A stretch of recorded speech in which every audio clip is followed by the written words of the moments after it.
Veja no ICL Notícias, segunda edição.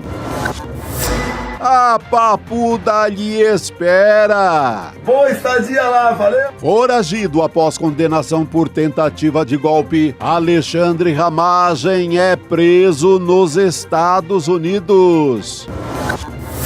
Tiro pela culatra. Ao criticar Lula, Flávio Bolsonaro usa vídeo de pessoas catando comida no lixo durante o governo do pai.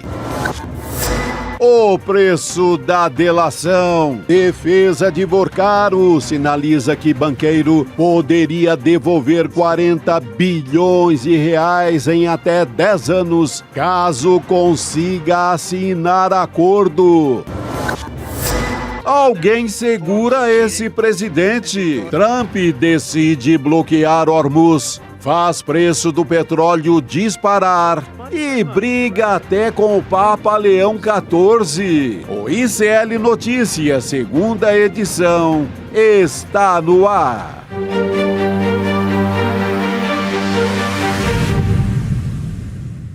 Olá, boa tarde. Seja muito bem-vindo, seja muito bem-vinda. O ICL Notícias, segunda edição, está começando. Estamos ao vivo em todos os nossos canais. Segundona Braba, dia 13 de abril de 2026. Ao meu lado já tem o meu fiel escudeiro, Chico Sá.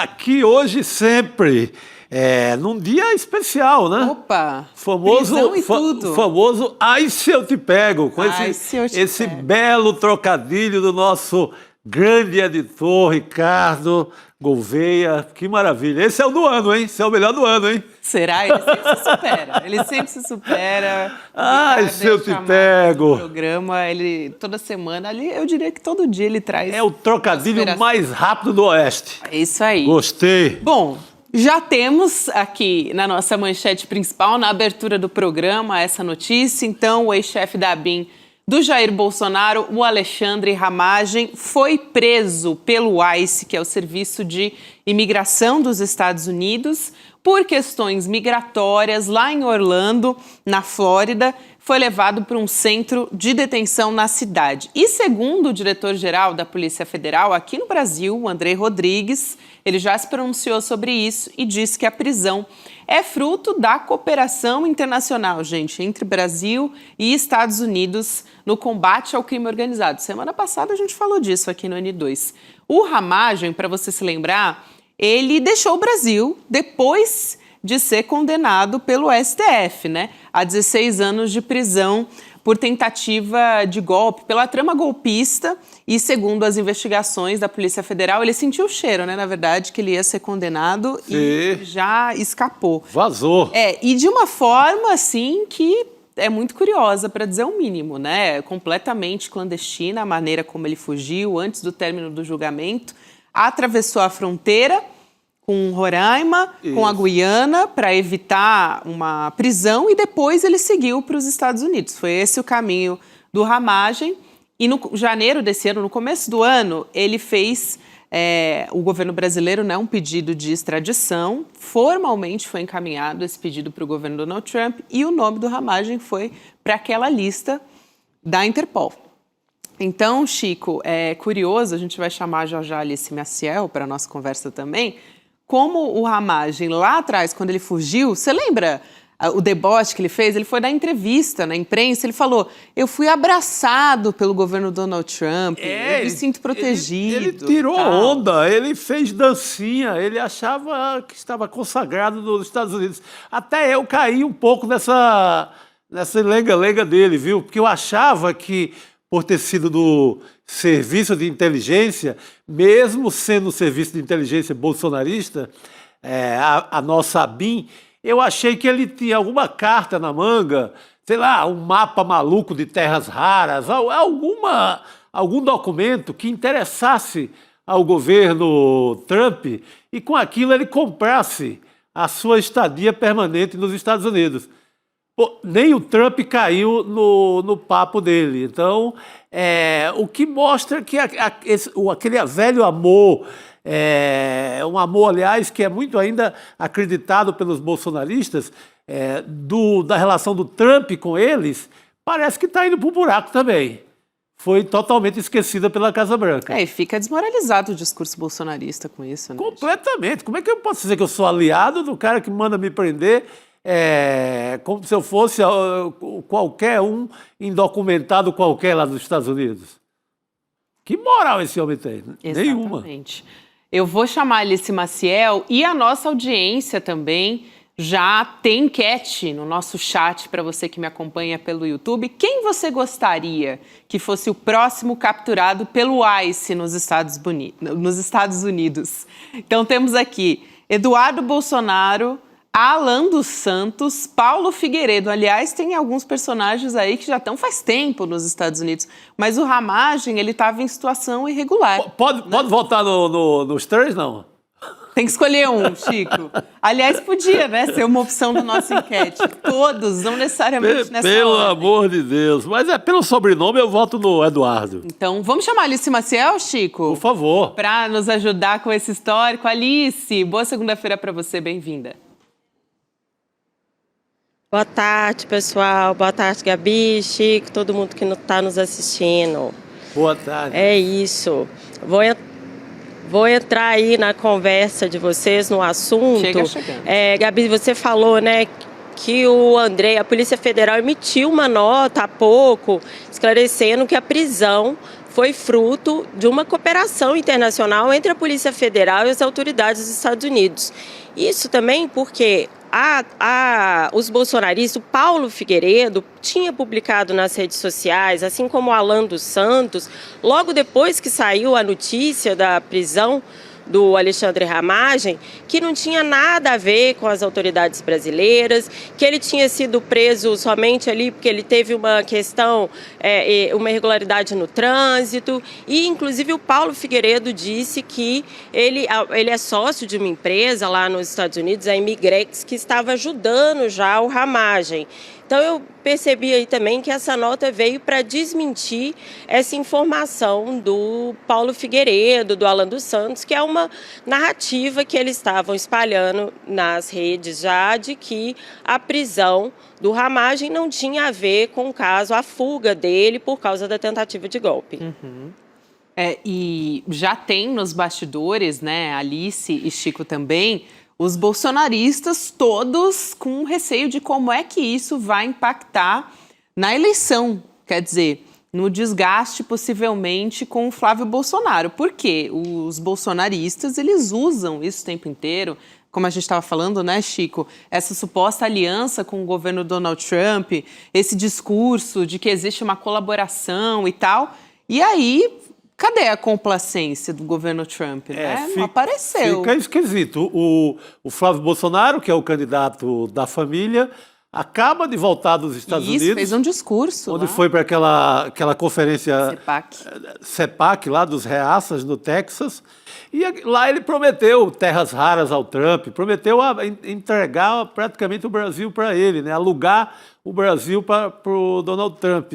Aí vai o cara, a Casa Branca manda prender o principal aliado, porque tem gente aqui no chat, por exemplo, dizendo que o Ramagem é peixe pequeno. O Ramagem é de casa, é da cozinha do Bolsonaro.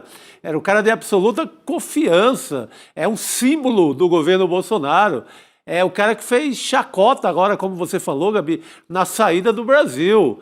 É golpista graúdo, é tubarão do golpe. Então, é muito significativo essa prisão. Alice. Inclusive era deputado federal quando fugiu para os Estados Unidos, né, Chico? Foi eleito pelo PL. E aí fugiu, você falou do CIPEC, o Alexandre Ramagem também estava nesse evento, ficou fazendo vídeos, e agora há pouco eu vi também nas redes do senador Jorge Seif, que é do PL de Santa Catarina, que ele acionou a Embaixada dos Estados Unidos com um pedido de asilo para o Alexandre Ramagem, com esse mesmo discurso que eles sustentam, de que é uma perseguição política. É o mesmo discurso do Flávio nos Estados Unidos, do Eduardo Bolsonaro. Então, vamos ver aí também qual que vai ser a resposta do governo brasileiro, né?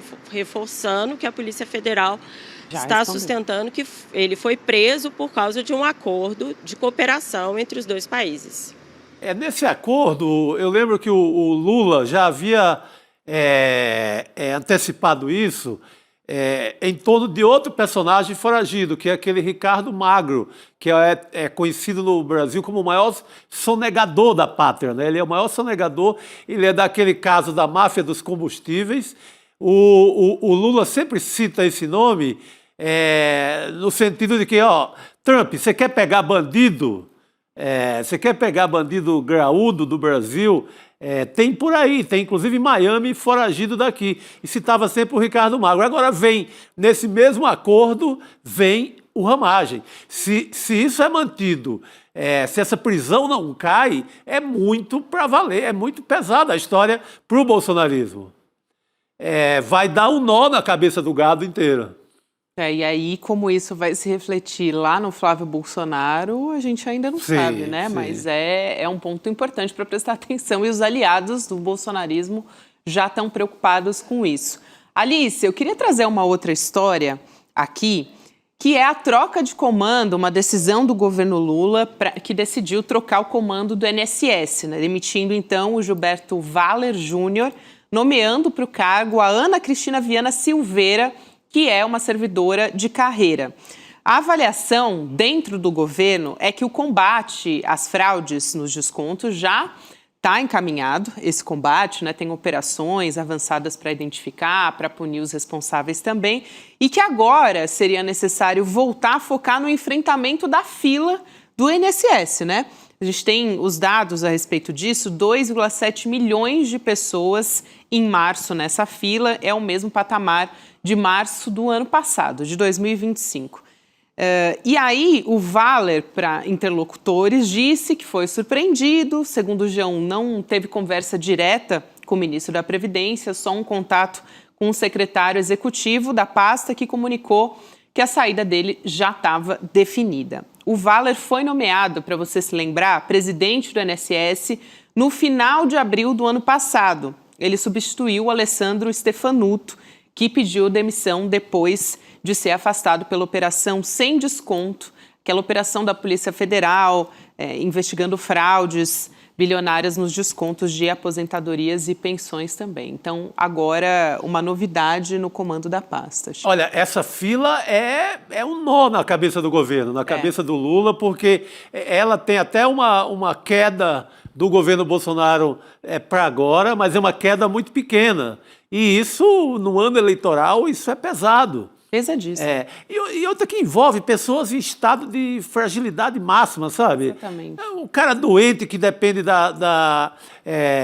daquela receita, o que vai se aposentar não pode se aposentar, é um bocado de pendência com pessoas normalmente de muita idade, ou pessoas incapazes do trabalho normal do dia a dia. Então, é uma fila muito delicada que tem que ser resolvida. É excelente essa sua colocação. A gente falava aqui nos bastidores, eu conheço pessoas também na fila do INSS, é isso que você falou, muitas vezes sem conseguir receber esse benefício que teria direito, todos os dias entrando para ver se a fila andou. E aqui eu estou falando de pessoas que conseguem acessar o site, ainda se considerar os idosos que não têm acesso a essas plataformas. A agonia na cabeça de uma pessoa dessa, tem né? que ligar, realmente, acho que é importante prestar atenção nisso e é acertado esse olhar para o futuro sobre as filas, né, Alice?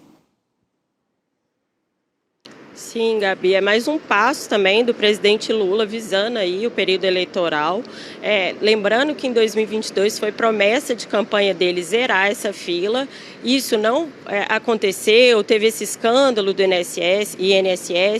A Ana Cristina é a 4ª presidente que vai assumir o cargo agora, com essa missão de reduzir a fila, que está em quase 3 milhões. No início do mandato os dados são de mais ou menos um pouco mais de 1 milhão.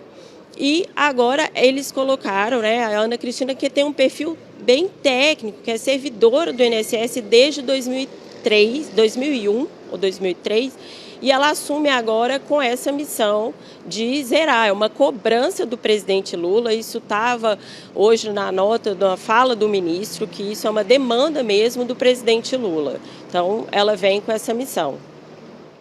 Boa, Alice, a gente vai voltar a falar sobre isso. Já que estamos falando sobre eleição, Chico e Alice, importante a gente olhar para o Tribunal Superior Eleitoral, né?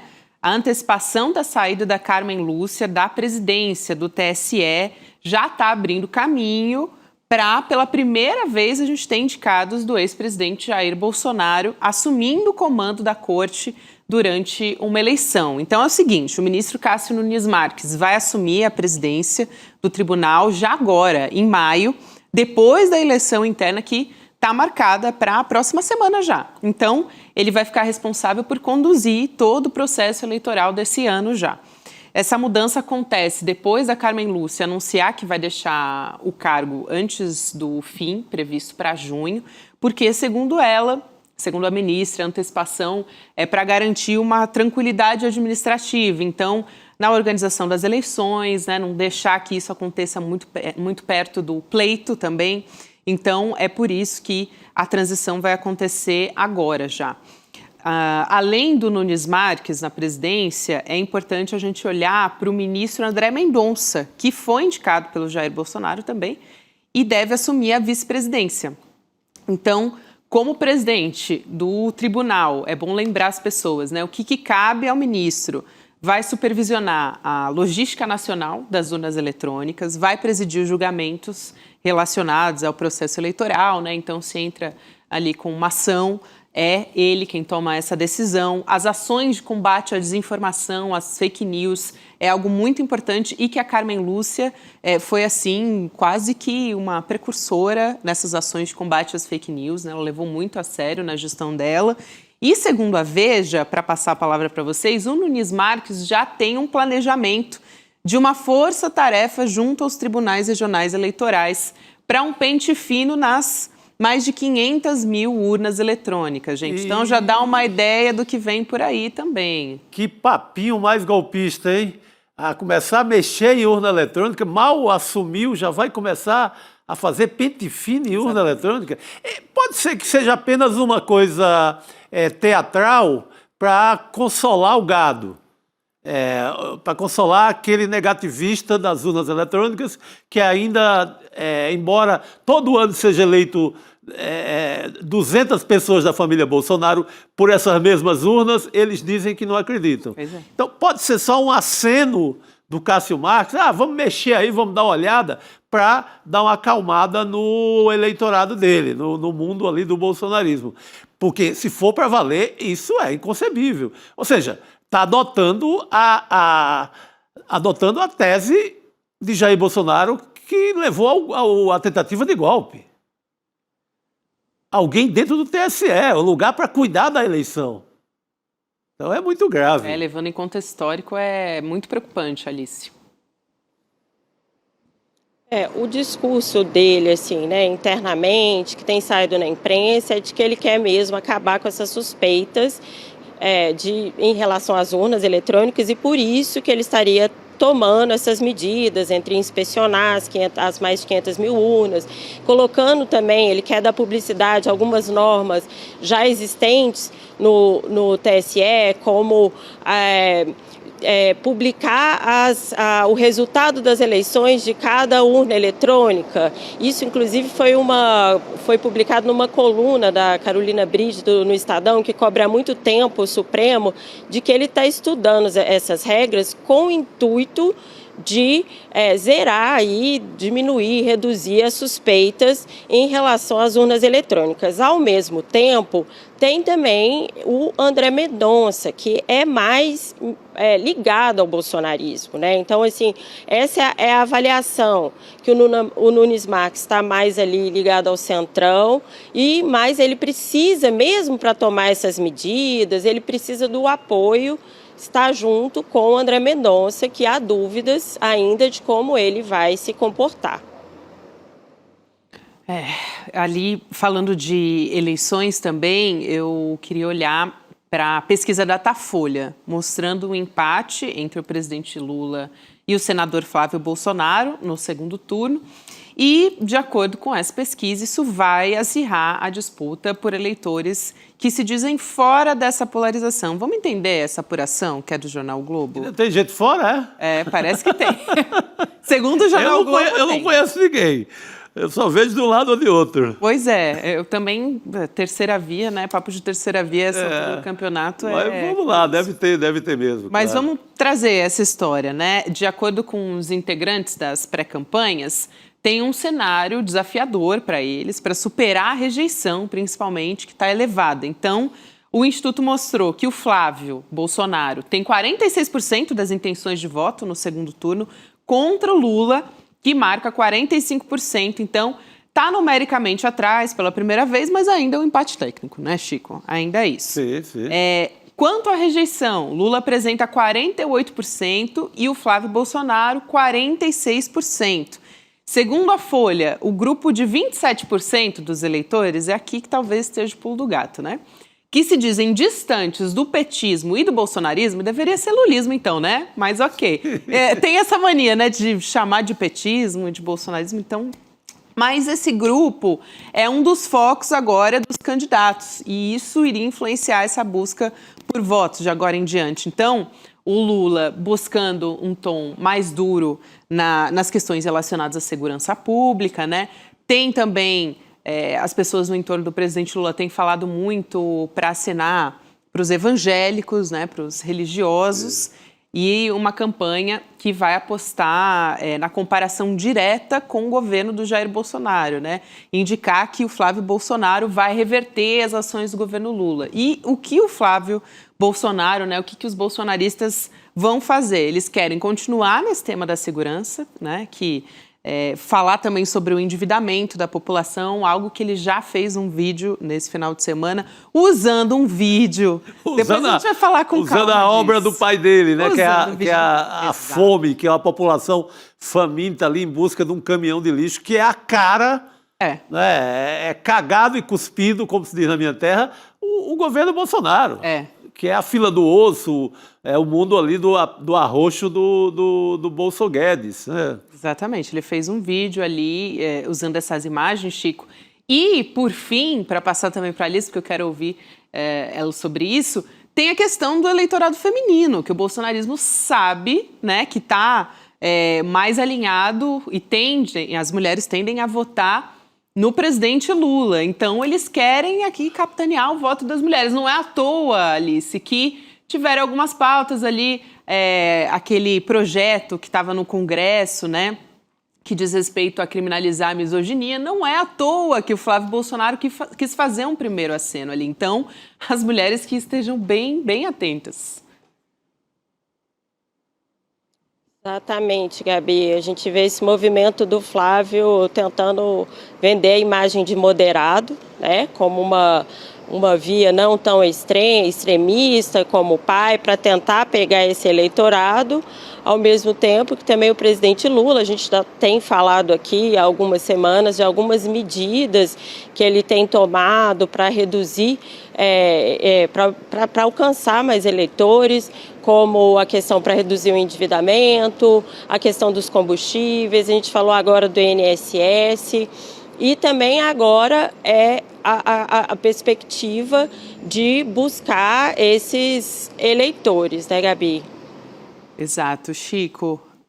E aí, a polarização? Só uma curiosidade sobre polarização. Sim. Hoje eu fui atrás como estavam as pesquisas eleitorais nessa altura, abril de 2022. Lula e Bolsonaro. A mesma disputa de agora, só sai o pai e entra o filho. E, por incrível que pareça, essa força da oposição, nesse momento, era muito grande. Ou seja, o Lula estava disparado, estava com uma vantagem gigante, o que depois não se confirmou.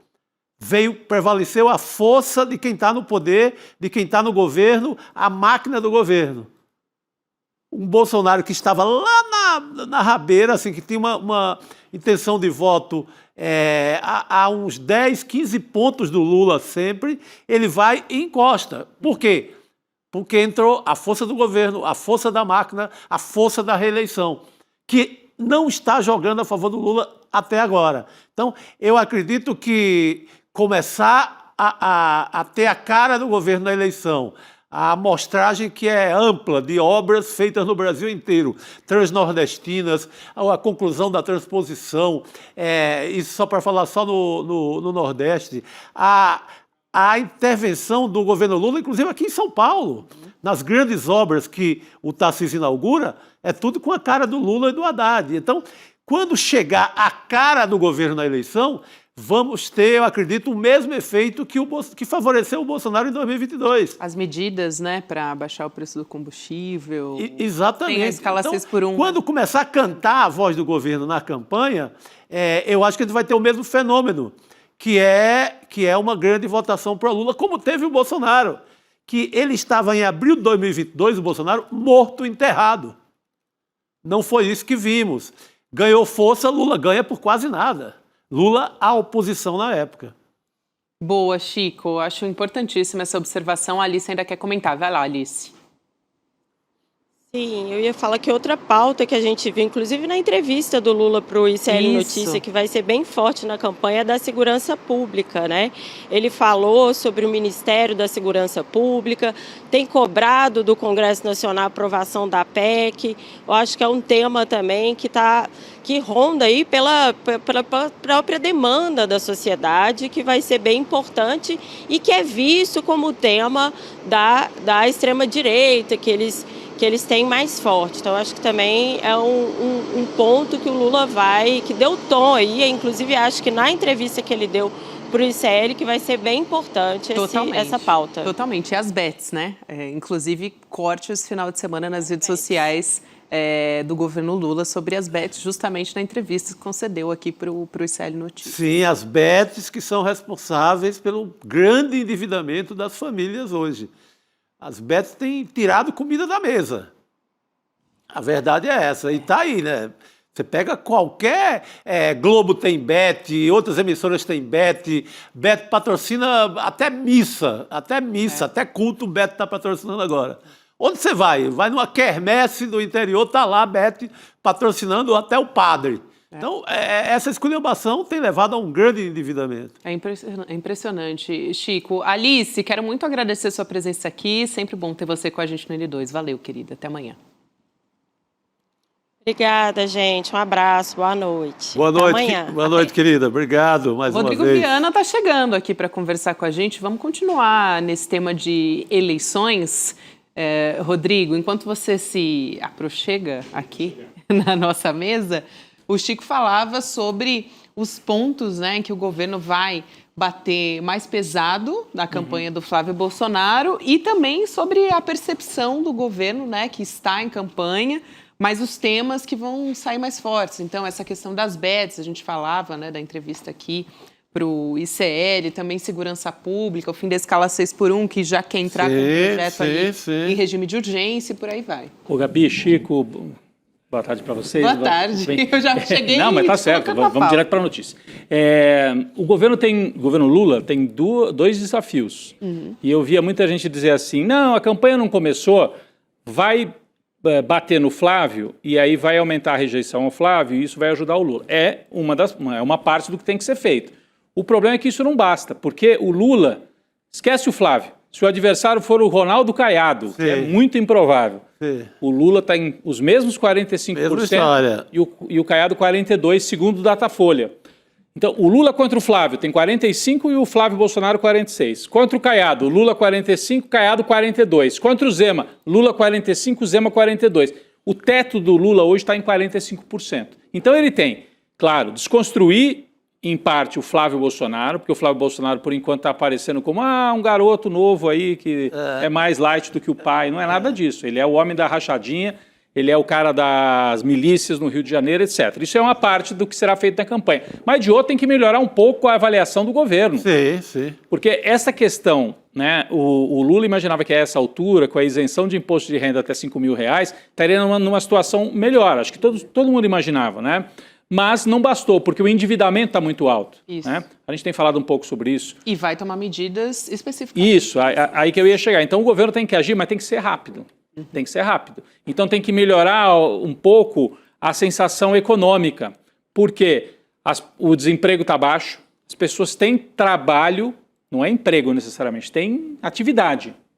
Só que a renda não dá para pagar as contas. Até o dólar está abaixo de 5. Até o dólar. Contra todos os prognósticos dos bolsonaristas, do Paulo Guedes. Ia estourar, ia virar a Venezuela, R$7, 8, 9. Não aconteceu nada disso. Eu acho que o Brasil, economicamente, melhorou em relação... Os números são muito bons no geral, mas falta essa... Sensação econômica. Né? Que tem sido roubada um pouco, a gente acabou de falar das bets, mas por esse endividamento mesmo das famílias.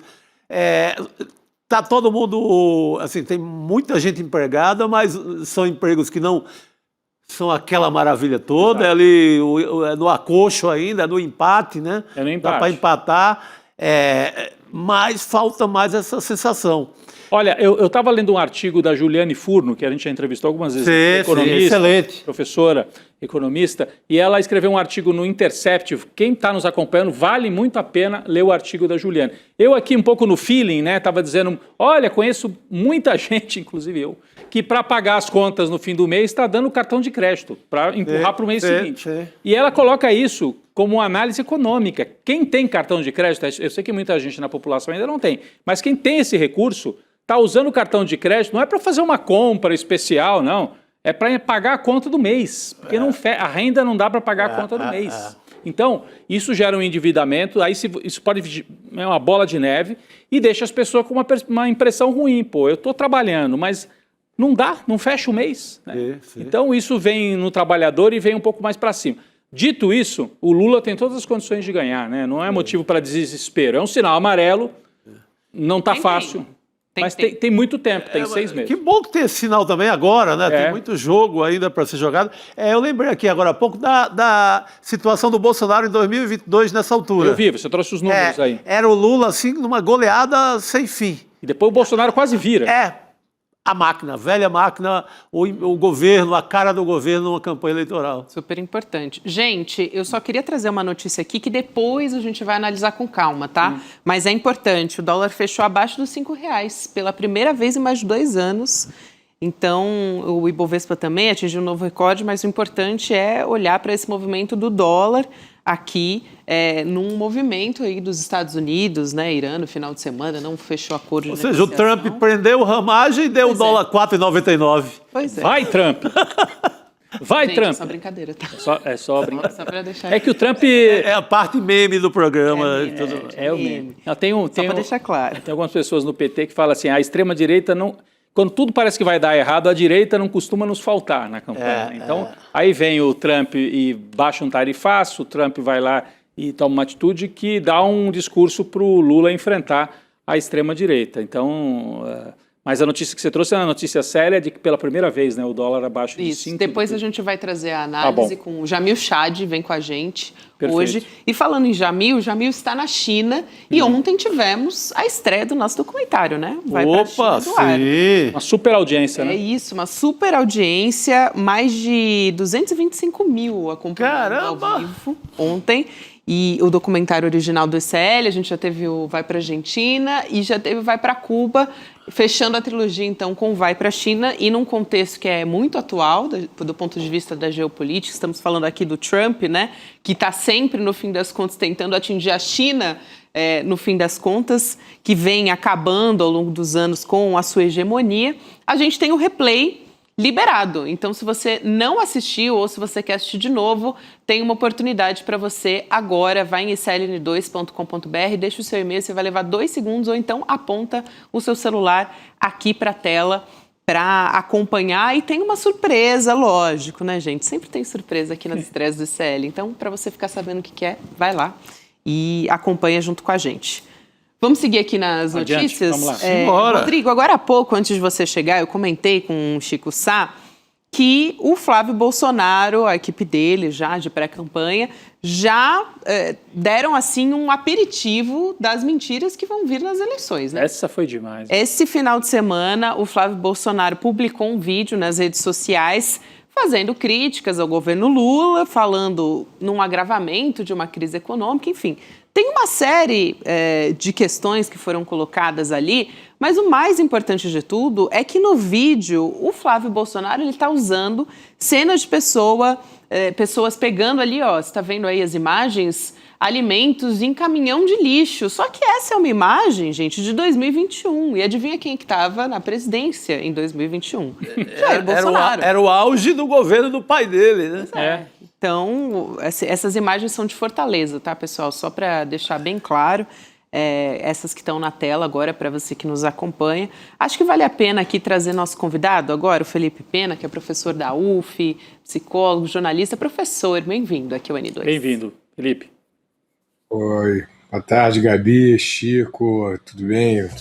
Fala, Rodrigo. Tudo bem. Boa tarde, querido. Então, além de pontos ali que a extrema-direita vai bater, né, segurança pública, endividamento das famílias, ainda tem as fake news, né, das redes sociais, professor. Pois é, essa eleição, eu acho que eu poderia dizer muito bem que não é a economia, é a linguagem, estúpido. No sentido de que é preciso combater as fake news com a linguagem e a velocidade adequada ao meio em que as fake news são difundidas. E esse meio são as redes sociais.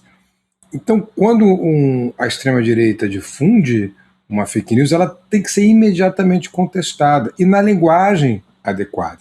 Eu estava vendo hoje, com a prisão do Ramagem, que aqui no Rio de Janeiro vai ter o bloco Ai Se Eu Te Pego, que é uma referência ao ICE, obviamente, dos Estados Unidos. Isso já vai dando a resposta ao Ramagem. Então, essa é uma linguagem. A linguagem de meme dos memes é uma linguagem adequada à internet. Não é a única, mas é uma linguagem adequada. No momento que eu vi essa fake news da fila do osso, que é uma característica do governo Bolsonaro, naquele momento já deveria haver respostas, não só mostrando que a fila do osso era do governo Bolsonaro, mas com uma linguagem adequada para fixar no consumidor de redes sociais esta verdade de que a fila do osso era do governo Bolsonaro. Entende a diferença? Sim. Uma coisa é a informação correta, que a gente está aqui como jornalistas que somos. Outra coisa é a velocidade e a linguagem adequada ao meio, que às vezes eu temo, Chico, Gabi, Rodrigo, que a esquerda tem a dificuldade em empreender e a extrema-direita nada de braçada. Né? Então, assim como teve o ICE Eu Te Pego hoje, por causa da prisão do Ramagem, deveria ter alguma coisa parecida para mostrar que o osso é do Bolsonaro. A fila nos açougues, a fome extrema é do governo Bolsonaro. De novo, essa é a eleição da linguagem. Não é a economia, que vai muito bem. Eu ouvi o Rodrigo falando, realmente, a economia vai muito bem, tem muito que entregar, mas não adianta. É preciso ter uma linguagem adequada para entregar isso. Então não é a economia, estúpido. É a linguagem. Alguma coisa na linha... Essa fome é tua, Flávio, né? Pega que essa Por fome aí, é de Rodrigo. vocês, né? Pega que a fome é tua. Você está fazendo isso agora de improviso. Claro. Mas é por aí. É por aí. Esse osso é teu. Esse osso é do Bolsonaro. Sim. Alguma coisa assim. É isso. Só que isso de forma pensada. Imagina uma equipe pensando isso imediatamente, fazendo um brainstorm ali durante 5 minutos, 10, 15 jovens, e aí chegando a um Ai Se Eu Te Pego. Ou esse osso é do Bolsonaro. É isso que a gente precisa. Mas tem que ser rápido. Não adianta ficar o dia inteiro discutindo. Não pode. Não pode. Eu vi muito ontem nas redes sociais os principais perfis de esquerda e tal reclamando da lentidão. Até muita gente brincando. Acorda, Sidônio, cadê Lula? E muita gente defendendo uma coisa que eu acho que está correta, que seria não só o caso de porque o meme pelo meme, às vezes fica uma coisa até... É meme, é brincadeira, é uma linguagem eficiente, mas parece institucional. Aquele meme com carinha de supermercado e tal. Muita gente defendendo que, nesses casos, era uma bola quicando para o próprio Lula. Para o Lula, que tirou o Brasil do mapa da fome 2 vezes, responder de imediato, não custava nada mandar um estagiário, um assessor, onde Lula estivesse. Com celular. Com celular, que era coisa que o bolsonarismo faz com muita eficiência. E gravar, Ali, Chico, e gravar o Lula respondendo. Ali vale a linguagem do React, que é uma linguagem já popularizada. O React feito até pelo próprio presidente, mostrando o que está sendo falado, e ele dizendo que é a realidade, pausando o vídeo e mostrando a realidade. Isso é muito importante. O React é muito popular. Até porque, professor, tem alguns veículos aí da imprensa que, para dizer que o Flávio Bolsonaro mentiu, eles dão o vídeo completo do Flávio Bolsonaro. Aí roda mentira. Né? E aí você não pega o trecho, aí, né, sublinha, isso aqui que tá errado. E o Flávio sabe disso. O Flávio sabe dessa vantagem, né? Claro. Porque coloca, como estão colocando ele com essa dancinha ridícula, tudo que é perfil da esquerda divulga mais o Flávio do que as ações do Lula. Mas eu acredito que é também muito por conta da lentidão que tem a esquerda, seja a esquerda falando em matéria de governo, de Lula, de assessoria, a lentidão de fornecer material para rodar no mundo. A coisa da fome, gente, isso é a cara do Lula, é o tema da vida dele. Não pode deixar dormir. Não pode deixar dormir sem resposta. Não pode. Não pode esperar 24 horas, é uma eternidade hoje na internet. E aí essa imagem se fixa, né? De alguma maneira, isso se prolifera. Então, concordo totalmente. Tem que ter. Uma coisa é a resposta institucional, essa também é necessária, a resposta institucional. Mas tem o tempo da institucionalidade e tem o tempo das redes. Claro. São dois tempos que muitas vezes se comunicam, mas eles seguem caminhos diferentes, se sobrepõem, né? Eles conversam e tal. Na campanha passada, a gente já sentia essa dificuldade, tanto que o André Janones, em alguns momentos, cumpriu esse papel de forma improvisada, né? Sim. De forma improvisada. Do lado do bolsonarismo, talvez achassem que tinha uma combinação muito... Mas foi no improviso. Dizia que era combater o bolsonarismo com as mesmas armas. Com as mesmas armas. Que era o chamado janonismo cultural. Isso. Janonismo, exatamente. Mas pode-se fazer uma coisa mais organizada, né? Com mais organização, deveria. Não é como se fosse uma novidade, né? Que isso fosse acontecer. Eu acho que o Rodrigo tem razão, foi no improviso, o tal do janonismo cultural, mas eu digo sem medo de errar, se você colocar 5 universitários da USP, FRJ, aqui da UF, fazendo isso, eles vão dar essa resposta. Vão dar essa resposta rapidamente e com a linguagem eficiente. Está faltando a comunicação dentro da comunicação. Está faltando trazer essa garotada para a campanha, viu, Gabi? Está faltando mesmo. Completamente. Concordo plenamente com todos vocês. Agora, gente, eu queria trazer uma outra notícia aqui, porque ainda falando de eleição, mas de um candidato aí, o candidato B, vamos dizer assim, da extrema-direita. O C, né, que é o Ronaldo Caiado. Tem uma reportagem da Folha de São Paulo mostrando que ele deixou pelo menos 10 parentes em cargos comissionados no estado de Goiás. Vamos entender essa história. Só que, fazendo aqui também a explicação, né, para quem não sabe, os cargos comissionados são aqueles que são ocupados por pessoas que são indicadas pelas autoridades, né? Então não precisa de um concurso para isso. Contando todos esses cargos, aparecem 50 caiados na folha de pagamentos do estado no mês de março. Então, somando também todas essas remunerações, né, desses 50 caiados aí, dá mais de R$650 mil por mês, só com esse sobrenome. Então, assim, o Ronaldo Caiado ele foi questionado, a Folha fez, né, esse questionamento, e ele alegou que todas as contratações estão em total conformidade com a legislação. Conformidade. A sacanagem pode estar em conformidade com o pensamento dele. É uma coisa impressionante. Vive o tempo inteiro falando de enxugamento da máquina, Estado mínimo, aí monta esse fazendão de parentes dentro do palácio. Está assim no Estado, imagina se fosse na presidência, né? Pois é. E a família Caiado, o Caiado acho que é neto, bisneto de político, né? É uma oligarquia. É uma oligarquia. Eu estava falando no ICL Urgente mais cedo, eu fui no Serra Dourada, no estado de Serra Dourada, aí tem lá, né, as placas de inauguração, ou de uma das reformas e eu fui lá, não sei o que, Caiado. Eu falei, esse não é o Caiado, o Ronaldo. Não era um tio dele, avô. Tem Caiado para todo lado. Assim, ele já é um deles, né, na oligarquia. E se espalha pelo Estado. Mas é isso, Chico. Assim como a família Bolsonaro, né?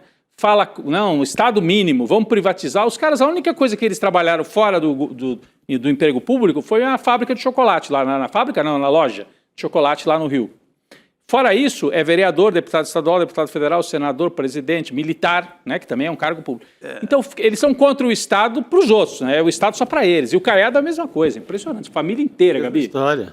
É isso, professor, vai lá. O Caiado e o Bolsonaro, eles têm uma qualidade em comum. Ambos são defensores da família. No caso, a família dele. Isso. Total. Então, defendem a própria família, né, com seus cargos públicos ou contra processos na justiça, como foi o caso do Flávio Bolsonaro, que só se safou da rachadinha porque o pai, né, fez interferência na Polícia Federal e no Judiciário aqui do Rio, vamos lembrar disso, que o processo das rachadinhas ele acabou ficando parado porque houve uma intervenção aqui no Judiciário. Vamos lembrar disso, da força do presidente da República, que era o pai Jair Bolsonaro. Então é isso, são defensores da família mesmo, Rodrigo. Tem que lembrar aquela frase, né, do Jair Bolsonaro: eu não vou esperar a minha família toda, na época que o Sérgio Moro saiu, alegando interferência do Jair Bolsonaro na Polícia Federal, né, da Presidência da República na Polícia Federal. Se eu não puder interferir lá na ponta, eu mudo o diretor. Se não puder mudar o diretor, eu mudo o ministro, que era o Moro. Foi o que ele fez.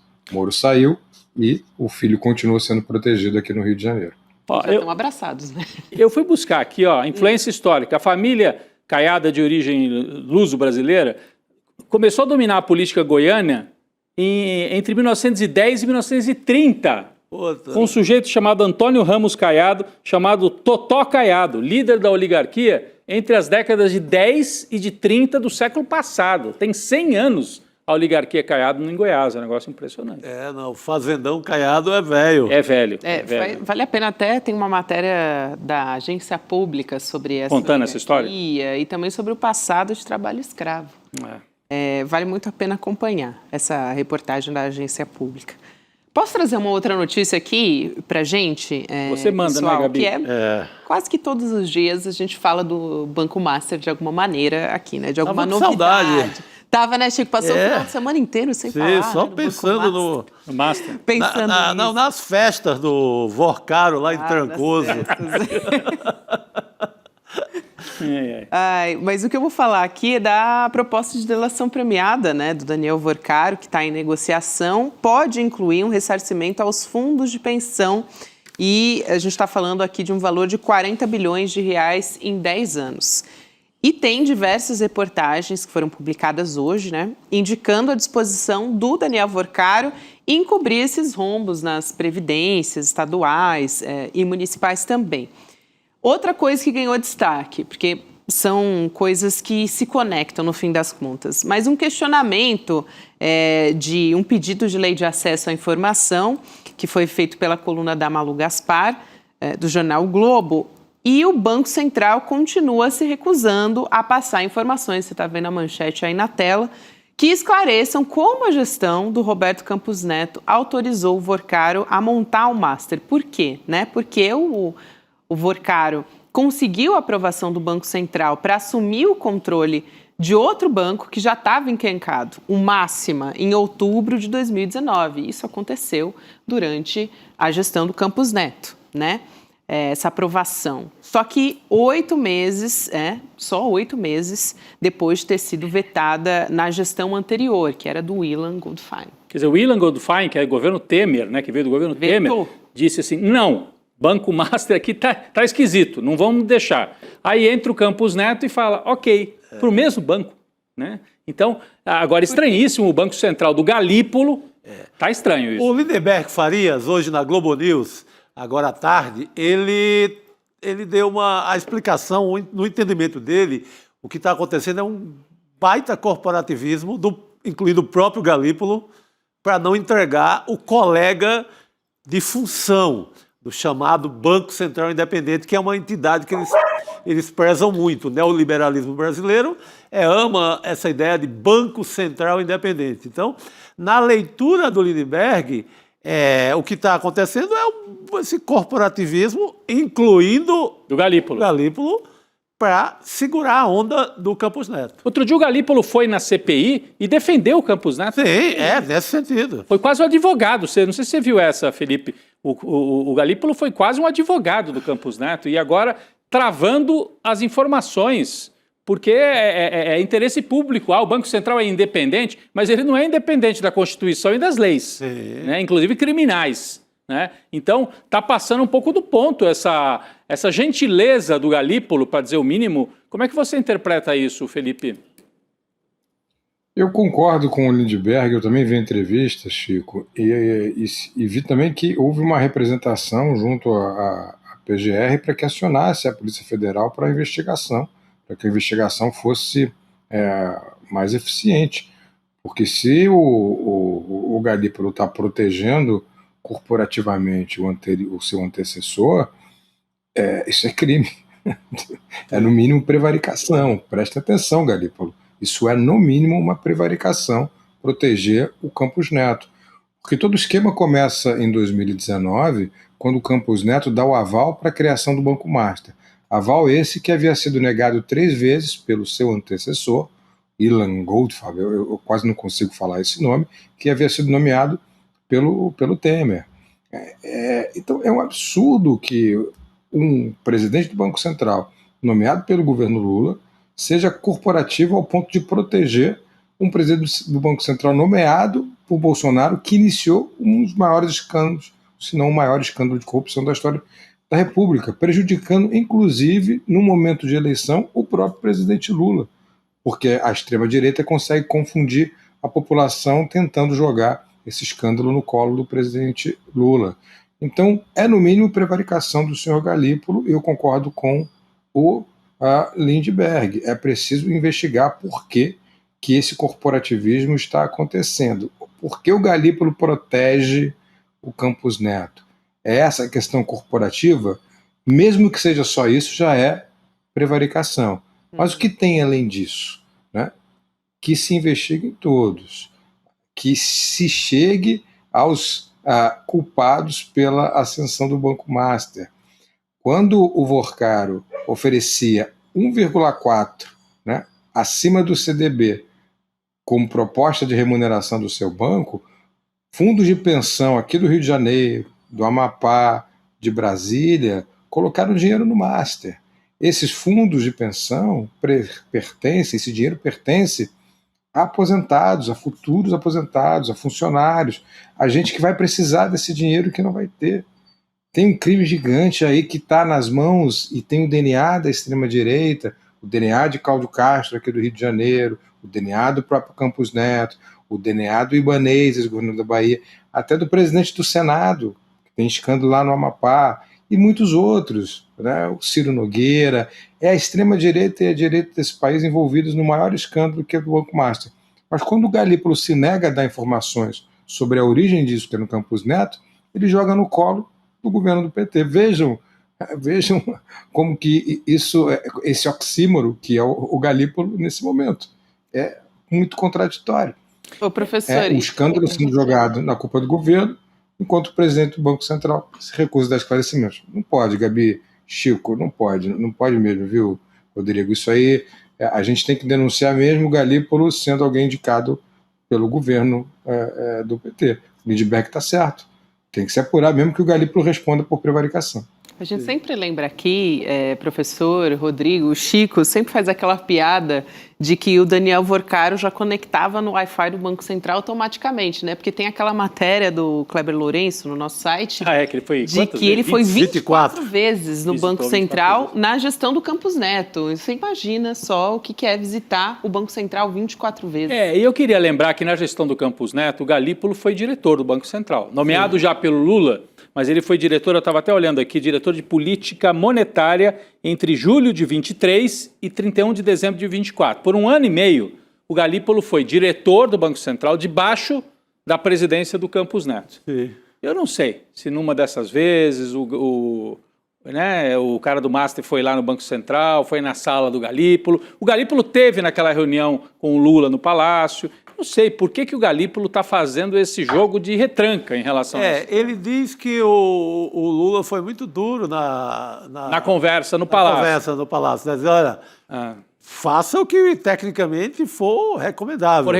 Mas eu fico me perguntando se na fase em que o Galípolo foi diretor de política monetária, eu sei que não é a área, né? Não é a área de fiscalização de bancos. Política monetária é outra coisa. Mas será que recebeu o Vorcaro alguma vez no Banco Central? Uma dessas 24 vezes? Será que foi alguma visita ao Galípolo e aí ele não quer? Não teria motivo. Não teria, né? Porque não é a área dele, né? A não ser para ter um voto no Conselho. É. São 7 no Conselho, a não ser para ser um voto favorável, que era o Banco Máximo que estava sendo disputado. O Banco Máximo que na gestão do Ilan não havia tido o aval, e na gestão do Campos Neto tem. Eu não sei se o voto no Conselho era necessário. Se fosse, aí faria sentido. Uhum. Mas na função que ele exercia, Rodrigo, sentido nenhum. É verdade. Mas É só uma pergunta, não tô afirmando nada. Aliás, nessa declaração, ali nesse depoimento, né, para a CPI do crime organizado, né, entre várias coisas que o Galípolo disse, ele falou sobre uma orientação do presidente Lula, como ele deveria conduzir essa situação, né? Sim. Que o Lula disse, olha, seja o mais técnico possível, né? Não tem perseguição a ninguém, mas também não tem que proteger ninguém. E acredito que dar essas informações é técnico, né? Lei de acesso à informação é básico, assim, numa apuração jornalística, né? Enfim, muitos jornalistas recorrem à lei porque é obrigatório passar os dados. Mas, Sim. por enquanto, não temos informação sobre isso. Registrado tecnicamente os motivos da aprovação. Esses dados, que são esses motivos técnicos, eles estão de acordo com a lei de acesso Exato. à informação. Esses dados têm que aparecer. Perfeito. Olha, o Felipe, agora há pouco, eu acho que valeria a pena a gente ouvir, né, o Felipe, sobre esse dólar fechando em queda, Rodrigo, nessa segunda-feira. Foi a primeira vez, Felipe, que o dólar fechou abaixo de R$5, né? Primeira vez em 2 anos que a gente tem esse resultado. E é um momento, agora há pouco o Rodrigo brincava, né? Que o Donald Trump, no fim das contas, acabou empurrando para um resultado como esse, né? Teve a prisão do ICE, que agora há pouco a gente trouxe essa informação aqui do Alexandre Ramagem, e também, no fim das contas, não fechou a negociação dos Estados Unidos e Irã, e cotado a R$ 4,99, então abaixo de R$ 5 pela primeira vez em 2 anos, uma queda de 0,29%. É um movimento inédito, né, que a gente tem em tempos. Não sei se o Felipe queria comentar também essa movimentação. Vale na guerra de comunicação também, né? A oposição ao governo dizia que o dólar ia chegar acima de 6 se o Lula fosse eleito, e o dólar está abaixo de 5, né? Disseram que isso aqui ia ser o inferno e está sendo o paraíso do ponto de vista da moeda estrangeira, né? Mais do que isso, né? Disseram que... Aliás, sempre dizem isso, né, Chico? Eu me lembro que na primeira eleição que Lula disputou lá em 89, tinha coisa de que 300 mil empresários iam deixar o país se Lula fosse eleito. Lula está caminhando para o 4º mandato e muitos empresários ganharam dinheiro nos 3 mandatos dele. Então é uma questão que tem que ser explorada também. Esse dólar a 4,99, ele é um dólar simbólico, né? O dia de hoje é um dia simbólico, a gente está no meio de uma guerra. O petróleo passou dos 100, voltou a passar dos 100 hoje, e a gente tem o dólar no Brasil a menos de R$5, né?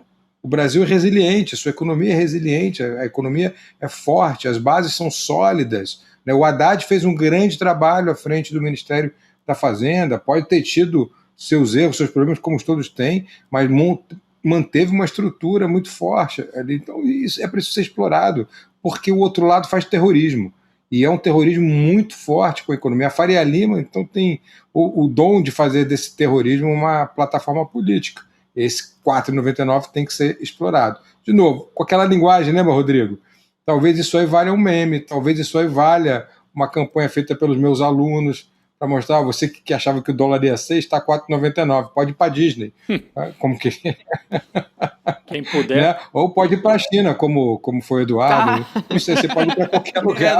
Eu lembrei daquele... O dólar está 4,99. Lembrei daquele cartaz, que era um pai com uma criança no ombro e a criança segurando uma cartolina. Quero voltar para a Disney. Eu quero ir de novo para a Disney, culpando a Dilma pela não ida à Disney da família. Sim. Tá aí a oportunidade. Uma demanda social muito importante, né, Chico? Pelo amor de Deus. Aproveita e visita o Ramagem lá, que se for para a Flórida. Que tá ali.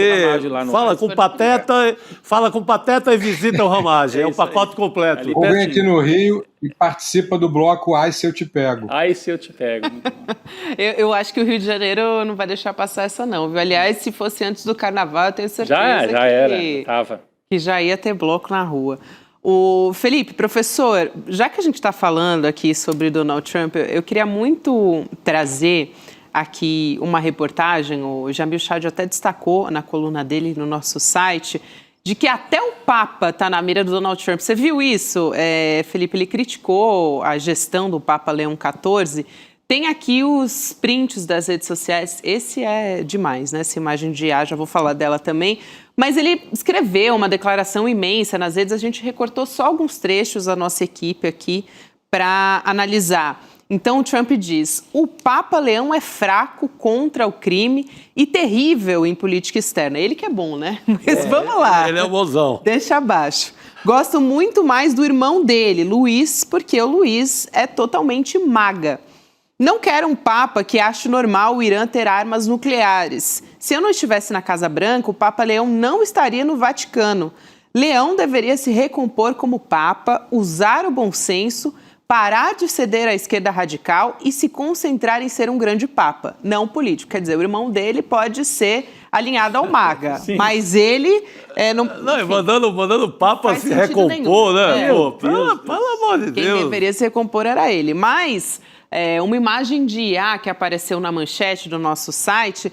Ele posta uma foto nas redes sociais dele, o Donald Trump, em que ele está sendo representado como Jesus. Olha aí na sua tela. Jesus meio apocalíptico. Ali atrás tem lá... Só dá para ser, né, Rodrigo? Aqueles seres celestiais que vêm acudir Jesus. Inclusive tem um avião de guerra ali atrás, tem um a avião águia. de guerra. Mas não pegou muito bem no mundo do trumpismo, não. Ele até apagou a foto. Ele apagou, né? Mas olha ali, os elementos celestiais que vêm acudir esse Trump, que é o capeta em forma de Jesus, mais ou menos isso, né? É o capeta em forma de guri, como diz aquela música. É o capeta, né? O capeta sendo assessorado ali por uma águia dos Estados Unidos, pela Força Aérea, pela Estátua da Liberdade, e mais alguns que chegam ali atrás. Mas pegou muito mal entre os católicos, né, nos Estados Unidos, que são minoria, mas é uma minoria grande, né, nos Estados Unidos, né? Sim, faz barulho. Eu vou discordar um pouquinho de vocês, se vocês me permitem. Claro, mas Para isso que você está aqui, fica à vontade, Felipe. Pode até ter pegado mal entre os católicos, que são minoria, é realmente uma imagem absurda para nós que estamos aqui, mas o Trump sempre tenta se vender como Messias, e a imagem que ele coloca, mesmo apagando depois, não é gratuita, faz parte dessa estratégia de se vender a um público americano, que é um público idiotizado pelo próprio Trump, de que ele é o salvador da pátria. Esses são os mitos fundadores da extrema-direita. O passado glorioso, o salvador da pátria, que é o que o Trump tenta passar, que seria o Messias, e aí o próprio Messias como imagem, e isso é passado de uma forma imagética, mesmo que ele apague depois. O que vai ficar para muitos e muitos eleitores do Trump, que já printaram essa imagem, é aquilo que eles acreditam ser o seu salvador, o seu Messias. O Trump pensa nisso quando joga essas imagens absurdas. O Trump pensa nisso quando ele é até escatológico. Aí vocês vão me perguntar, mas o que a escatologia tem a ver com isso? A escatologia, ela movimenta esse algoritmo. E ao movimentar esse algoritmo vem de qualquer imagem que o Trump passe, né? A gente precisa lembrar que a direita a extrema-direita começa a ter uma certa relevância conforme essas mensagens vão sendo absurdas. Era o que o Steve Bannon dizia ao Trump. Quanto mais absurda for a sua imagem, melhor será para o nosso público, que atingirá mais gente. Então, quanto mais absurdo parecer para mim, para você, Gabi, para o Chico, para o Rodrigo, é porque está dando certo. Lembrem disso. Quando a gente achar que é horripilante ter um presidente da República usando a imagem de Jesus, com aviões de guerra ao fundo, lembre-se que isso foi pensado. Alguém como Steve Bannon está ali do lado dele para botar essa imagem de inteligência artificial nas redes sociais do presidente americano. Não é à toa. Aquilo é escatológico, mas tem metodologia, tem método, tem uma razão de ser. Ele apagou por causa da reação católica? Não acho. Acho que apagou para que a gente falasse isso, mas porque já cumpriu a sua função de ser difundida pelo seu público como uma imagem messiânica, que é o que ele está fazendo no Irã. Porque essa guerra do Irã vai dar maus resultados para ele. Já deu maus resultados. Não tem como ele vencer essa guerra. Então ele tem que fazer disso uma batalha religiosa. E aí está a iconografia da batalha religiosa. Um pouco uma iconografia quase de um cruzado, assim, mas atualizada para os novos tempos, né? Sim, faz sentido. Os cruzados contra os muçulmanos, né? Que nesse caso do Irã não são árabes. Economicamente e militarmente ele não tem como vencer. O Estreito de Hormuz deu nó gordo nele, acabou com a guerra. Mas eles podem vencer no campo simbólico, que é onde ele tenta vencer. O campo simbólico ele usa a religião. Então ele tira o campo militar, tira a batalha econômica e passa a fazer a batalha religiosa. Essa é a estratégia dele nesse momento. É o que me parece por essa imagem. Então a gente tem que pensar semioticamente. Semioticamente ele está mudando o campo de atuação dele para uma batalha religiosa, já que ele perdeu a batalha militar e está perdendo a batalha econômica, porque a inflação está voltando a pleno vapor nos Estados Unidos. Mas rapidinho, se faz algum sentido para o público interno, externamente provoca um pouco mais de isolamento do Trump, né? Porque gera antipatia dos católicos pelo mundo. Mas ele está se lixando para o público externo, né? A primeira-ministra italiana também reagiu a essa questão de usar o Papa. Reagiu, o próprio né? Papa reagiu, né? A gente tem aqui a fala dele criticando o Trump mais cedo. Ele foi num voo de Roma para Argélia e a gente separou um trecho dessa fala. A gente pode assistir também. Vamos lá. A mensagem da igreja, minha mensagem. A mensagem do evangelho. Bem-aventurados os pacificadores. Eu não vejo o meu papel como sendo o de um político. Eu não quero entrar em um debate com ele. Eu não acho que a mensagem do evangelho deva ser abusada da maneira que algumas pessoas estão fazendo. E eu continuarei a falar alto contra a guerra, buscando promover a paz, promovendo o diálogo e as relações multilaterais entre os estados para buscar soluções justas para os problemas. Muitas pessoas estão sofrendo no mundo hoje. Muitas pessoas inocentes estão sendo mortas.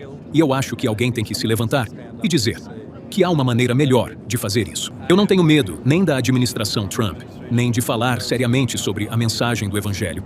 E é isso que eu acredito que sou chamado a fazer, que a igreja é chamada a fazer. Então, a fala do Papa Leão XIV. A gente vai se despedir do Felipe, mas acho que ele queria também concluir, né? Pode ir lá, professor. O Trump conseguiu transformar um Papa que parecia um Papa sem expressão, né, num arauto contra a atividade dele, contra verdade. A guerra dele. Né? Sim. É um Papa chuchu, o Papa chuchu se tornou o Papa picanha. Acordou o Papa. O Papa estava dormindo ali no avião. Impressionante, muito boa. Levanta-te e anda, né? Pô. Ai, Abemos Papa. Vai para cima dele, Leão. Abemos Papa. Exatamente. Professor, sempre um prazer ter você aqui com a gente. Obrigada. E até uma próxima. Obrigado, o prazer foi meu. Beijo grande. Boa noite, querido. Agora eu não consigo mais seguir com o programa. Não, e ele falou do chuchu. Enquanto eu ouvi a fala do Papa, muito importante e tal, mas eu ficava olhando para ele e pensando, ele parece com alguém, o Papa Leão XIV. Ele parece um pouco com o jeito do Alckmin mesmo, né? Meio Alckmin, sim. E assim, discretão, né? Meio de... Alckmin que é muito católico também. E que era chamado de picolé de chuchu, mas assim, não digo que o Papa seja o picolé de chuchu. Mas nesse caso, muito corajoso, inclusive, né? Na posição dele. Aliás, o Papa tem feito umas coisas que não têm sido muito notadas. Por exemplo, ele escolheu o Carlos Nobre, nosso grande estudioso, cientista do meio ambiente, para o seu conselheiro. Super importante. É verdade. Na questão climática. Isso é muito então, importante. esse Papa não é bobo, não. Não confunda discrição com covardia. Esse Papa não é bobo, não. Não é bobo, não. Foi bom lembrar disso, viu, Chico? Não tem mais Papa bobo, viu? Não tem não, no futebol não. Ainda mais depois dessa resposta, né? Muito bom. O Felipe Pena, ele citou a questão do Estreito de Hormuz e tal. O Trump está querendo também mudar essa narrativa. Já a gente fala sobre isso. Antes eu só queria chamar aqui para a entrevista do Chico Pinheiro, entrevista de hoje. Lilia Schwartz, gente, que é professora, historiadora, antropóloga. Vamos assistir um trechinho da conversa que eles trazem sobre política, sobre o avanço da extrema-direita, né, no mundo. Então a gente vai assistir e já volta a conversar. Vamos lá, gente. E nós temos visto a exaustão, não só o tema objetivo desse julgamento, mas o percurso de Jair Bolsonaro, uma pessoa que ataca as populações negras, é misógino, ataca as mulheres preferencialmente, ataca as populações indígenas. Sabemos da péssima gestão da Covid, né? Mais de 600 mil pessoas. É um presidente negacionista, é um presidente que ironizou as pessoas que estavam sofrendo por falta de respiração. Então, enfim, é um presidente que fez elogios à ditadura militar. Então, na minha opinião, é esse Jair Bolsonaro que vai passar, não para a história, na minha opinião, mas para o lixo da história.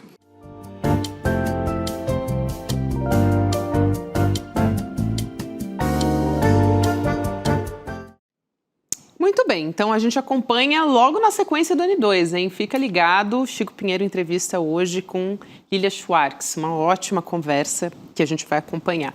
E a gente estava falando aqui da história do Papa, né, com Donald Trump e tal, como já disse o Felipe Pena, citou essa questão do Estreito de Hormuz, né? Agora o governo Trump anunciou o bloqueio ao Estreito de Hormuz para embarcações iranianas ou que fazem negócios com o Irã. Então, o Hormuz já estava bloqueado por decisão do governo iraniano, né, que deixava passar só as embarcações parceiras. Então, agora o Trump quer dizer, então a gente vai bloquear também. É mais ou menos isso, né, Rodrigo? Tem guarda rodoviário dos dois lados.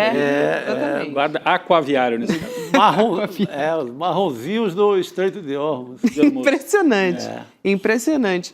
E essa decisão acontece logo depois de fracassarem as negociações, né, nesse final de semana dos Estados Unidos e do Irã, para o cessar-fogo. O Trump disse que a Marinha estadunidense vai interceptar as embarcações que tentarem entrar ou sair dessa região, agir contra os navios que tenham pagado taxas ao Irã para transitar pelo estreito. E esse anúncio impactou, lógico, os mercados globais. Agora há pouco a gente falou sobre o dólar, né, que fechou a R$ 4,99. O petróleo, o barril tipo Brent, ultrapassou $100 por barril e uma alta superior a 7%. Então, é um resultado, né, um impacto global. Jamil Chad, como eu prometi, vem aqui diretamente da China para conversar com a gente. Jamil, boa tarde para você. Aliás, manhã, né? Bom dia aqui. Bom dia aqui. É verdade, aqui. Jamil. Bom dia, Pequim. Bom dia para vocês todos. Eu tô em Shenzhen. Hoje. Boa. Tô no sudoeste aqui da China, mas enfim, vamos lá, Gabi, muita coisa para tratar. Logo, logo vai ter apuração do Jamil, óbvio, né? A gente já sabe disso. Agora, Jamil, a gente falava sobre esse embate, né, do Donald Trump com o Papa, já trouxemos a resposta do Papa aqui, o Donald Trump se colocando ali como Jesus da inteligência artificial, apagou depois a mensagem e depois de negociar, né, as negociações com o Irã fracassarem, ele vai e diz, agora são os Estados Unidos que vão bloquear o Estreito de Hormuz. Enfim, queria que você pegasse um pouco esse caos diplomático do Trump. Disserte sobre a questão. Exatamente. O microfone é seu, diria o repórter de rádio. O microfone é seu. Olha, vamos lá. Deixa eu tentar colocar aqui num contexto muito norte-americano. O Papa é norte-americano. E desde o começo, Donald Trump tinha um problema com essa história, que é a seguinte, justamente alguém, não é que no mundo vai desafiar, eu não sei quem estava dizendo, não sei se foi o professor ou o Chico, alguém agora disse sobre justamente o impacto no exterior, a pessoa que falou isso tem toda a razão. Trump está pouco aí para qual é a opinião que o mundo tem sobre ele, ou que o governo de algum país no exterior, aqui na Ásia ou na América Latina tem sobre ele. A grande questão para Donald Trump é o que o seu próprio eleitorado tem sobre ele. Aqueles americanos que votam, aqueles americanos que têm algum tipo de influência nas decisões domésticas nos Estados Unidos. O que representa o Papa?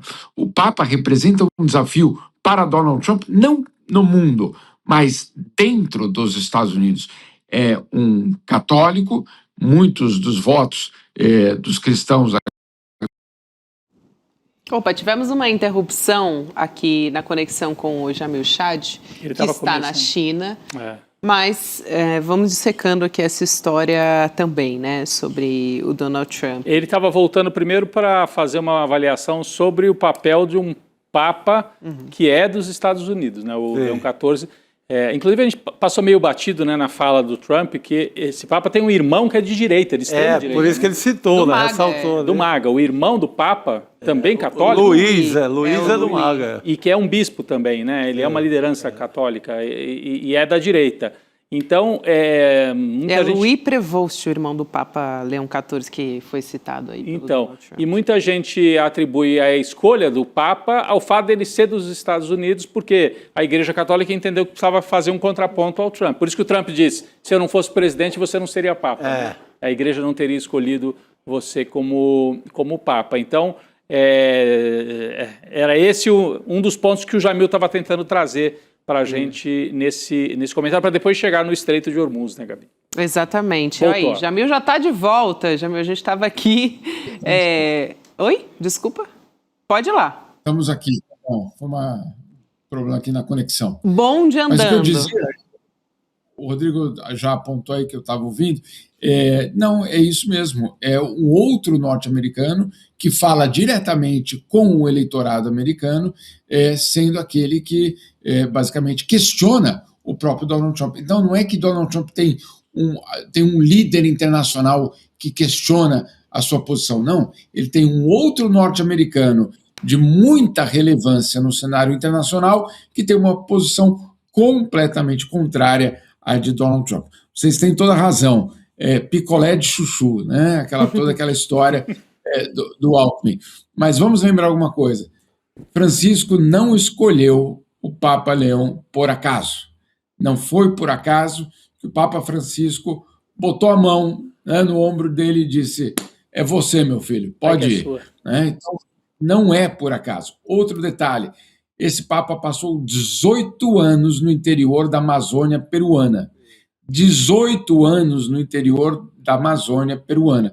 Para vocês terem uma ideia, o próprio Itamaraty considera, não só o Itamaraty, outras diplomacias consideram esse Papa como o primeiro Papa, de alguma forma, amazônico. Não porque ele seja nascido ali, etc., mas porque é um dos primeiros, na verdade, o primeiro Papa que tem algum tipo de experiência de terreno de uma das regiões mais vulneráveis do mundo. Ou seja, uma pessoa completamente diferente de Donald Trump. Então ele chega, é verdade, ele chega com muita calma. O Chico, adorei, acorda, Papa, basicamente foi quase isso que aconteceu.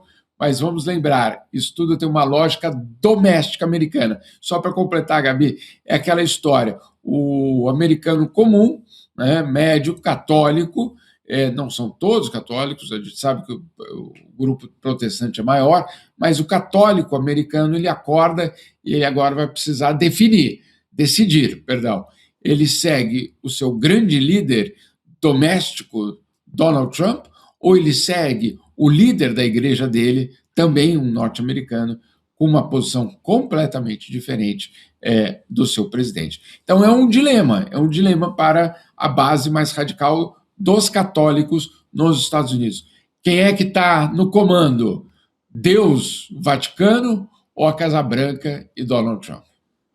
Muito bom. Ô Jamil, e aí eu quero trazer com você essa matéria que você publica no nosso site sobre a relação entre Estados Unidos e China, né? Você está na China, a gente já disse isso aqui, mas a maneira como o governo chinês quer ter essa influência global sem repetir essas atitudes de violência, né, dos estadunidenses.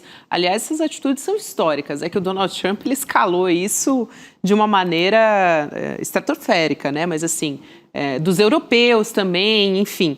O governo Trump já sabe, claro, dessa influência dos chineses, que tem uma diplomacia muito mais discreta, muito mais contida. Então, em 10 anos, a ideia é que a China tenha condições econômicas, não só econômicas, né, políticas, de infraestrutura, para que isso impacte diretamente no futuro dos Estados Unidos, né, na hegemonia dos Estados Unidos. Sem dúvida, Gabi. Qual é a grande preocupação dos Estados Unidos? É que nós tenhamos, obviamente, uma China que controle todos os principais fluxos de todos os produtos mais essenciais para a própria economia americana, entre eles, claro, os minerais críticos. E, de fato, o que aconteceu agora no auge ali do tarifaço foi que a China basicamente barrou a exportação de minerais críticos, tendo um impacto direto, claro, no setor de alta tecnologia nos Estados Unidos e no setor de defesa. Não é por acaso que o governo norte-americano está batendo as portas aí de Goiás e de, basicamente, outras regiões, não só do Brasil, mas da América Latina, para garantir uma reserva de mercado de minerais críticos, claro, para não depender da China, mas isso é só em um setor. A avaliação dos norte-americanos é de que isso pode acontecer em praticamente tudo, de chips a, basicamente, remédios, né? Então você tem aí uma situação muito preocupante para os norte-americanos. Os chineses sabem disso. Os chineses sabem absolutamente para onde está indo essa história. E aí os chineses, obviamente, consideram que os erros de Donald Trump no Irã, mas de uma forma geral, eu diria, na geopolítica, têm acelerado basicamente essa decadência norte-americana. Vamos só colocar aqui uma coisa muito clara: nós não estamos falando que do lado chinês tudo é positivo, tudo é lindo, não é exatamente isso. Nós tivemos no Brasil, nesta semana, a BYD sendo colocada na lista suja das empresas que têm justamente trabalho escravo, né? A BYD, a empresa de carros da China instalada na Bahia. Então, vamos com muita calma de a gente não colocar não, só o imperialismo norte-americano é ruim. Não, esse a gente já sabe o que dá. No caso da China, obviamente, há toda uma preocupação de, primeiro, não repetir esse modelo, porque esse modelo, obviamente, está absolutamente esgotado. Ao mesmo tempo, Gabi, os chineses, hoje, eles são absolutamente desafiados por vários países do mundo, países em desenvolvimento, dizendo: olha, essa cooperação entre nós e vocês está muito desigual. Vocês estão com um superávit comercial, no caso a China, de mais de $1 trilhão. Um país que tem um superávit de $1 trilhão, não é um comércio, é um superávit. É porque a relação com o mundo não está exatamente equilibrada, né, gente? Vamos combinar aqui. E aí tem muito país em desenvolvimento, não estou falando dos Estados Unidos, tem muito país em desenvolvimento dizendo: olha aqui, ótimo ter mais uma opção no mundo, ótimo termos mais vamos dizer assim, um caminho de desenvolvimento a percorrer, e é impressionante o que tem acontecido aqui na China, mas essa vai precisar ser uma relação que traga para nós também algum tipo de preferência ou de benefício. Caso contrário, a gente vai ver, sim, uma alternativa, mas uma alternativa que também causa dores naqueles que são explorados. Jamil, eu não quero deixar de comentar contigo, eu sei que daqui a pouquinho o nosso tempo vai acabar, mas tem as eleições na Hungria. Então, depois de 16 anos, o primeiro-ministro da Hungria, o Viktor Orbán, perdeu as eleições para a oposição. Então, quero entender com você o que isso significa para a extrema-direita mundialmente, para o Donald Trump, para a família Bolsonaro também aqui no Brasil. E ele foi derrotado por alguém de centro-direita que antes fez parte do governo Orbán. Então, todas essas movimentações são muito importantes para a gente olhar para frente. É como se o Flávio Bolsonaro perdesse para o Caiado, foi mais ou menos isso. Mais ou menos isso. Eu acho que é um bom paralelo. Mas é um pouquinho melhor do que o Caiado, não? Um pouquinho? Não sei. O Jamil deve ser... O Eduardo Leite, assim... O Eduardo Leite, tomara, mas enfim... Jamil.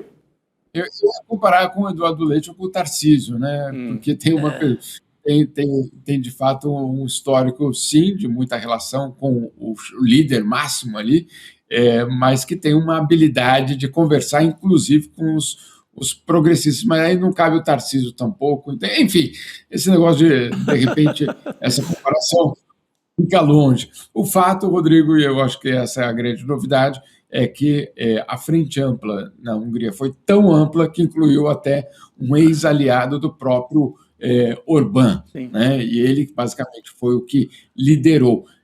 Olha só, é muito importante que o que aconteceu na Hungria nessa eleição, mas também na eleição há 4 anos, que bateu na trave, quase o Orbán perdeu há 4 anos, o que aconteceu foi que justamente a oposição foi procurar alguém, eu diria, conservador, ou quase conservador, ou que tenha também algumas características que os conservadores gostam de ver naquele candidato, justamente para atrair o voto que era dado para o Orbán, né? Então, não é só um candidato progressista, é um candidato conservador que teve o apoio dos progressistas. Agora, na Hungria tem uma história muito impressionante. Ela foi vamos dizer, o local piloto, basicamente, para o estabelecimento de um projeto da extrema-direita, um projeto absolutamente ambicioso no judiciário, controle do judiciário, o controle da imprensa, o controle, basicamente, do Estado de Direito, na verdade, o desmonte do Estado de Direito na Hungria, o controle das universidades, o controle da história também, de como a história da Hungria era contada. Enfim, era o plano mais bem elaborado e bem mais acabado da extrema-direita, eu diria, no mundo. Foram 16 anos. Agora, qual é o grande desafio a partir de agora? A gente até agora viu como as democracias morrem, e no caso da Hungria talvez seja o exemplo mais bem acabado. Agora nós vamos descobrir como é que uma democracia basicamente ressurge, né? Porque afinal de contas, depois de 16 anos, vamos tentar descobrir de que forma tudo aquilo ali que foi desmontado agora vai ser, ou tomara, pelo menos, que seja reconstruído. Muito bem. Jamil, obrigada, bom trabalho por aí na China. Nos vemos de novo em breve, meu querido. Valeu. Valeu. Sem dúvida. Um beijo aí para vocês, boa semana. Muita coisa aqui na China que a gente vai trazer nos próximos dias. Eu sei. Muito bom. Aguardamos. Já tem exclusiva do Jamil aqui no ICL. Bom, gente, falando sobre a nossa enquete, quem você gostaria que fosse o próximo capturado pelo ICE nos Estados Unidos? Opa! Eduardo Bolsonaro, 73%, Alan dos Santos, 21%, Paulo Figueiredo, 6%. Pô, o neto do ditador tá com moral baixa, hein? Até para ir para o Chilindró. Pois é. E eu queria, gente, a gente está falando do ICE aqui, o Jamil estava falando da Hungria, né? Amanhã no Em Detalhes tem um programa só sobre a Hungria, então acho que vale. Que legal. Porque aí dá para falar mais profundamente, pegar essa história. Quem que você vai ser? O Gustavo Menon. Gustavo Menon. Que é muito bom. Cientista político e... É fundamental entender isso. A gente não tem tempo, mas o Castro Rocha sempre chama atenção para isso, né? Sempre. Foi o laboratório principal da extrema-direita. Né? E o Brasil e o Clã Bolsonaro tá de olho nisso também, né? Então vamos entender como que a Hungria era uma opção de embaixada, Verdade. Fuga para o Bolsonaro. Exatamente. O embaixador... Não por acaso. Ele foi dormir lá na Embaixada da Hungria no Carnaval. Então não é pouca coisa. E não é por acaso agora que os bolsonaristas escolhem os Estados Unidos, mas talvez não seja um refúgio tão seguro assim, a gente viu, né? Sobre essa questão do ICE. Muito bem. Quero agradecer aqui a toda a nossa audiência que nos acompanhou aqui, a SN2. Aliás, excelente audiência hoje na segunda-feira, hein? Tem que manter isso. Tem que manter isso. Segunda sem lei. É isso aí. Claudionei Rodrigues, Lígia Vitória, Cícero Guilhermino, Paulo César e Maria Cristina. Muito obrigada a todos. Boa noite, pessoal. Amanhã estaremos de volta. Valeu, gente. Agora vamos para o Chico Pinheiro Entrevista. É isso aí. Olá, aqui é o Leandro Demori e hoje eu preciso falar uma coisa muito séria com você. Nos últimos anos, as Big Techs passaram a controlar praticamente tudo o que a gente vê na internet. Elas decidem quem ganha o alcance, o que desaparece, o que viraliza e o que nunca chega até você. E isso não é neutro, isso não é transparente, isso não é democrático. A nossa soberania não pode ser tratada como um mero detalhe. No dia 28 de abril, às 8 horas, o ICL vai fazer um anúncio muito importante que, além de revelar todo o esquema das Big Techs, também vai mostrar como podemos virar esse jogo. Se você faz parte da nossa comunidade ou quer fazer parte dessa luta, esse convite é para você. Todo e qualquer apoio, além de muito bem-vindo, será de extrema importância para vencermos juntos essa guerra. E esteja ao vivo com a gente no dia D da nossa soberania digital.